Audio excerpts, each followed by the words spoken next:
মামুনুল হকের মুক্তির খবরে কারা ফটকে সমর্থকদের ভিড়।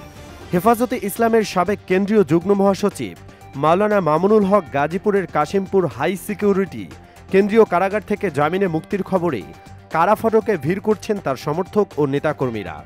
বৃহস্পতিবার ২ মে রাতে তিনি কারাগার থেকে মুক্তি পাবেন এমন খবরে তারা কারা ফটকে ভিড় করেছেন।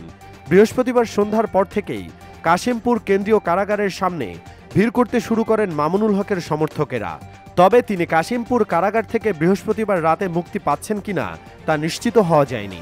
কাশিমপুর হাই সিকিউরিটি কেন্দ্রীয় কারাগারের senior jail super Subrata Kumar Bala জানিয়েছেন, মাওলানা মামুনুল হক কাশিমপুর হাই সিকিউরিটি কেন্দ্রীয় কারাগারে দীর্ঘদিন যাবৎ বন্দী হিসেবে আছেন। বৃহস্পতিবার বিকেলে তার জামিনের কাগজপত্র কারাগারে পৌঁছায়। তিনি আরও বলেন, অনেকগুলো মামলা থাকায় তা যাচাই বাছাই করা হচ্ছে, তবে আজ বৃহস্পতিবার রাতে মুক্তি পেতে পারেন কিনা বা কখন মুক্তি পাবেন তা নিশ্চিত করতে পারেননি কারা কর্মকর্তা।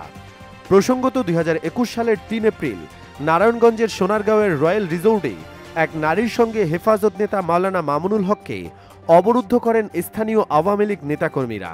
পুলিশ ঘটনাস্থলে গিয়ে তাদের জিজ্ঞাসাবাদ শুরু করে। খবর পেয়ে হেফাজতের স্থানীয় নেতাকর্মীরা রিজোর্টে গিয়ে ভাঙচুর চালিয়ে তাকে ছিনিয়ে নিয়ে যান।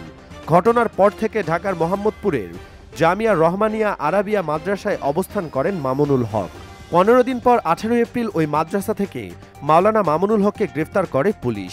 পরে ৩০ এপ্রিল সোনারগাঁও থানায় তার বিরুদ্ধে বিয়ের প্রলোভনে ধর্ষণের মামলা করেন তার সঙ্গে রিজোর্টে অবরুদ্ধ হওয়া নারী। ওই নারীকে দ্বিতীয় স্ত্রী দাবি করে আসছেন মামুনুল হক। এরপর ওই মাসেই দেশের বিভিন্ন স্থানে তার বিরুদ্ধে রাষ্ট্রদ্রোহ সহ অর্থ শতাধিক মামলা হয়। পরে সেসব মামলায় তাকে গ্রেফতার দেখায় পুলিশ। ২০২১ সালের ১৮ এপ্রিল গ্রেফতার হওয়ার পর থেকে কারাগারেই রয়েছেন এই হেফাজত নেতা।